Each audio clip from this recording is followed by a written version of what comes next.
let's meet our next special guests. Please welcome Feven and Helena Yohannes, the Eritrean twin sisters, best friends, and founders of 241 Cosmetics. Born in a hut in Sudan, they overcame political turmoil and became refugees before settling in Rochester, New York with their family. Their journey is a testament to resilience, determination, and the power of sisterhood. Let's hear their inspiring story and learn from their entrepreneurial success. Please welcome Feven and Helena. Thank you for that beautiful introduction, and thank you all for your time. I'll let Helena introduce us. Do you want to take the wheel, Helena? We're in separate places right now, but we are in Los Angeles, California. We are the founders of 241 Cosmetics. Yeah, we were born in a hut in Gibra, Sudan. And when people ask us, what our, the question is that we get so often is like, what's your story? We always say it started before we were ever born. So our parents actually walked from Eritrea to Gibra, Sudan to seek refuge.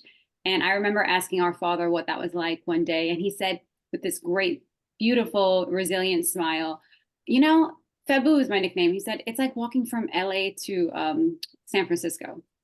And so we always say that resilience is in our bloodline. Actually, Helena said that once in a Yahoo interview, and that stuck with me. And we carry that within our 241 brand.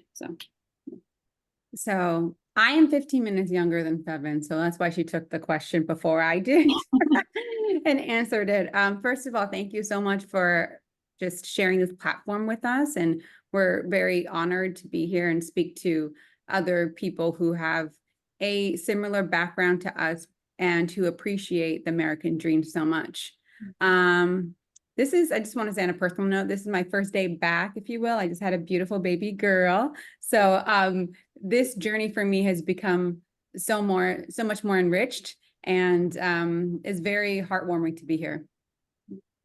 Thank you both for joining us, and congratulations on the birth of a baby girl. Well, we have one child who's also a girl. If you had a boy, we have no advice, but I can give you plenty of advice on raising a girl. We've done it once, so we're experts. Yeah, I welcome it.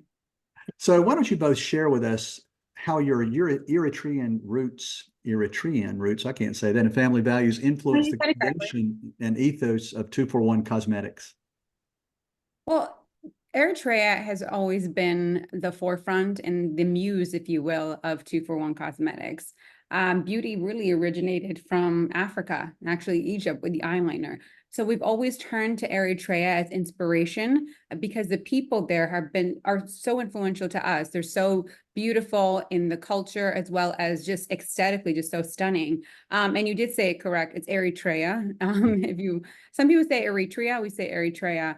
But we incorporated a lot of the enriched culture in our beauty mantra, but also the actual products itself.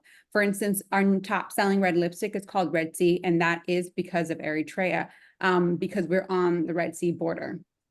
And the other top seller is Asmara, which we're both wearing right now, which is the capital of Eritrea. Do you want to finish? No, you did a great job with that. A lot of it just want to circle. Helena and I are usually together, but it was quite early. But yeah, we're in LA. We're in Los Angeles, in a couple 2 miles away from each other. But a lot of our brand mantra and the ethos of 241 Cosmetics heavily influenced by Eritrea, I think, and it has to do with being political refugees. We feel this innate responsibility to shed light on a country that has been largely ignored. So we feel like it's our innate duty to do that. So it's interesting when you talk about being refugees, you actually don't have a memory of being in Sudan. Is that correct? Correct. Okay. I mean, I don't remember it, but I do remember the feeling, if that makes any sense. Just being raised by a community of incredible people that we had to leave behind, because we are, I don't know if you want to, that's probably the next question, is how we got to America, right? Let's do.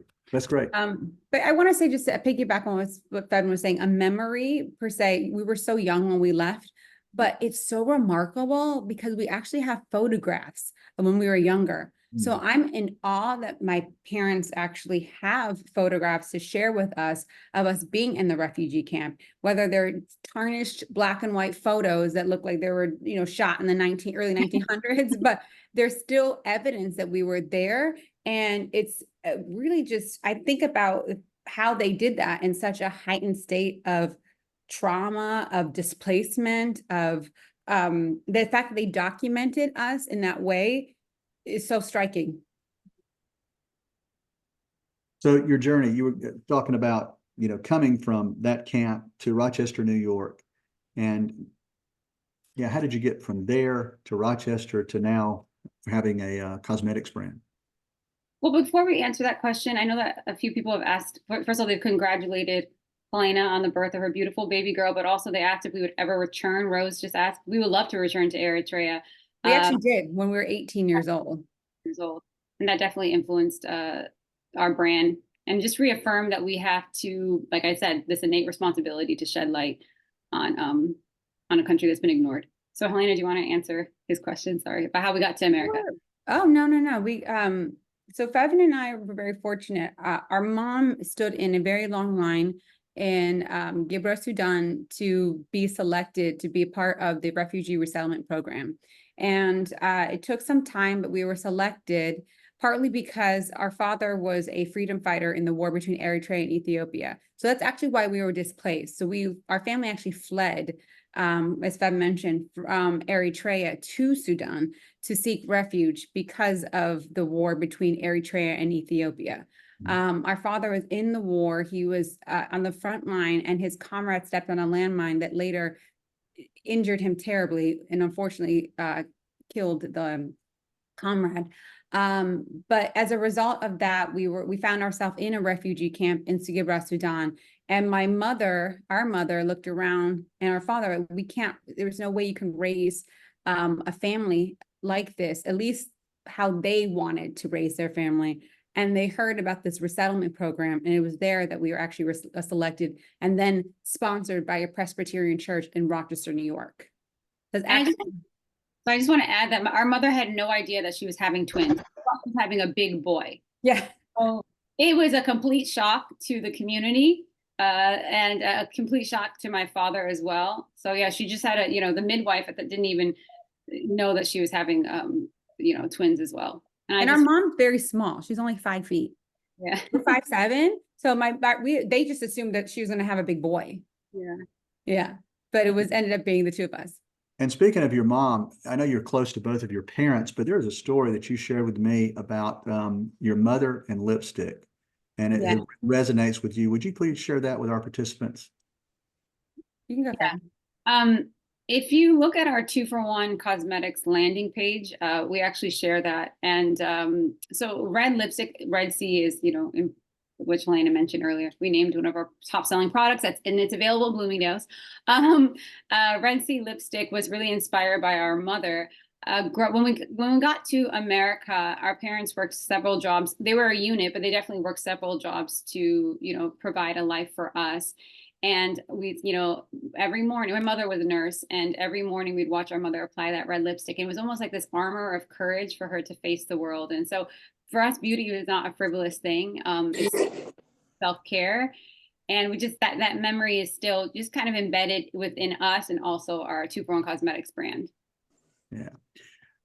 And thinking about your father, you had a particular story where he took the family out to dinner one night, and it stuck with you. I think it's kind of maybe put fire in your ambition. Would you share that as well? Yes, is it the Kentucky Fried Chicken story? By the way, we're plant-based. We don't even eat. No, we don't even eat chicken. So it does it probably seeped into our subconscious on some level. When we were younger, oftentimes, very common, when you're in a new country, you have to have some sort of assistance, some sort of support. And for us, it was in the form of food stamps. And a treat that our father wanted to give us was to take us out to Kentucky Fried Chicken. And roughly, like, what, how old were we? I think we were about 4. I think 4. No, 4. Yeah, very, very young. But the memory is it's seared into our minds. And we were at the counter, and he went to pay with food stamps, and they didn't permit that. But there was we felt our father would try to really shield us from any sort of shame, or he walks with such integrity and such dignity that in that moment, you can feel the fragility in his ego and what was happening. And also just his children just watching this and having to figure out how to pay for this treat. And it just really stuck with us. And it really stuck with him because it was from that moment on, he really took that opportunity to, yes, you need support when you're first coming to this country. And that's the beauty of America. But it's a launching pad to really propel you into an avenue of education, of just getting a better, just having a better life, and to fully, to live a fully realized dream. Yeah, and it's really beautiful to see, and as I'm now, it's kind of nostalgic as you mentioned it, to see how far our parents have come. Now our father has, I mean, he's retired now, but he has a master's in public policy. He was, yeah, so they have a beautiful life. Yeah. It's one of the most inspirational parts of your story, because I think about those moments where we expect people to just know how things work, and it's complicated. But to take from that moment of what must have felt like humiliation, and then he never looked back. And I think that's reflected in, yeah, exactly. And that's reflected in what you two are doing. But if truth be told, you really started in cosmetics before you left Rochester. Right. We were cashiers at a amazing grocery store called Wegmans. If you guys don't know what Wegmans is, I'm seeing somebody, two people are nodding their heads. We love Wegmans. Oh yeah, Wegmans. We learned about customer service working at Wegmans, and Danny Wegmans. Yeah. Absolutely, a privately owned company still. But I only say this because we used that as a way to connect with a lot of customers, and we would be flipping through the beauty magazines where the full ads of oh, Corning, New York. I hear somebody from Corning. Okay, great. I see that. We would be flipping through the ads and looking at the CoverGirl ads and the Almay ads. So really, at the time where beauty was just so pure in a way. But we did makeup all the time when we were younger, before even Rochester, where we would do makeovers on the girls in our neighborhood. And it was our way to connect with women, really. And well, not women, now they're women, but little girls in our neighborhood. And we found that beauty was a conduit to connection that way. So for us, beauty was never like, oh, it's a frivolous thing. It was really about enhancing someone's natural beauty, even when we were younger, but also forging new connections. Yeah, just to add to what Helena is saying, we lived in the city of Rochester, New York. And I remember very clearly, we had a friend named Katrina, and we wanted to, this is probably when we were 8 or 9 years old. And we borrowed some Vaseline from our mother. And we were like, Mom, can we use this Vaseline to do to give Katrina a makeover? I mean, what does Vaseline do? It's just clear, but it was a way that she felt seen and loved. And that's what Helena and I, that's what we aspire to do with Two Prong Cosmetics. We want women to feel seen, loved, and heard. So even at 8 years old, you knew that. Even at 8 years old. Yeah, that is incredible. Well, if we go forward to when you launched the company, we have something in common about that. When we launched our company in 1999, it was a tech company just before the dot-com bubble burst. So timing was not our forte. And you launched your company not too far in advance of COVID-19. Is that correct? Yes. Yeah. So how did you survive that? God. Do you want me to answer, Feven? No. You have a funny one-liner. Don't forget that one-liner. Oh, I always joke around that God is our CMO. I kind of joke about that. But no, in all reality, how did we survive? That's a great question. Like we mentioned, I think resilience is in our bloodline. It was almost natural to us to pivot in a way, to find another way to connect with the community, because ultimately we are businesswomen, but we are community organizers in a way. We want to speak to our community, let them know that we are here, that we see them, and that they can share things with us. I think though, with COVID-19, the whole world was going through something. So in a way, it was just probably the only time that we collectively had something in common as a global, in the world. COVID, how do we deal with that? So we use that as a way to connect with our consumer, because we knew that selling products was not going to be really natural to us, when ultimately we didn't know what was happening. No one knew what was happening. And all we saw was, a constant death toll. And like, how would you compete with, how do you compete with masks at the time? We were selling lipstick. Were people going to even wear lipstick underneath masks? And really we were competing with toilet paper and paper towels, which I never thought in my lifetime when you get the competition chart that we're ever going to use toilet paper as a competitor. Usually you compare yourself to other beauty products. But ultimately, Bev and I got together and we decided to really use our platform as a way to get to know the customer much more. And as a result, a lot of great things happen, like Oprah. Yeah, basically, I was just going to say, as a result, In Style magazine reached out to us. It was during the height of the pandemic, and also we have to acknowledge that it was also George Floyd and Breonna Taylor at the time. So it was two tragic, actually three tragic things that were happening all at once, and a lot of companies decided to look inward, right? And they started to look at Black-owned businesses. And so In Style magazine reached out to us, and similar to you, they heard our story through, I don't know who exactly, they heard our story and they asked to do an article about us. Well, the article went viral, and which is, a lot of people felt like they could connect to it. And the article landed in the inbox of Ms. Oprah Winfrey. And that moment was just incredible because we were not even 12 months old at that time as a beauty brand, right? We were probably like, Six. Six. Because we launched in July of 2019, Yeah. and then COVID. It was March 2020.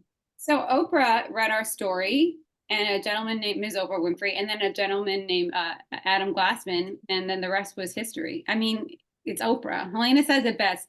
She is, if you're familiar with Instagram, there's a blue check where people are verified, and Helena goes, well, Oprah is the original influencer, and she literally just verified our business, and just the doors just opened, so after that. Let us play the clip from, I think it was the second year. This may be the first year, but I think it's the second year. I love it. We just wanted to hear a little bit more about it. We wanted to connect with women, and to us, beauty is grace and resilience. And for us, at the end of the day, people don't buy what you do, they buy why you do it, like Simon said, except, wait.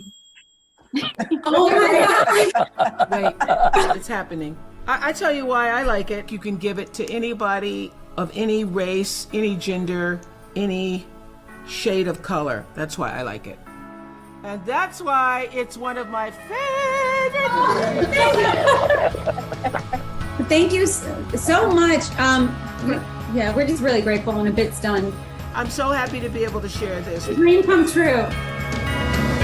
Why am I getting emotional? I know. I was like, are these?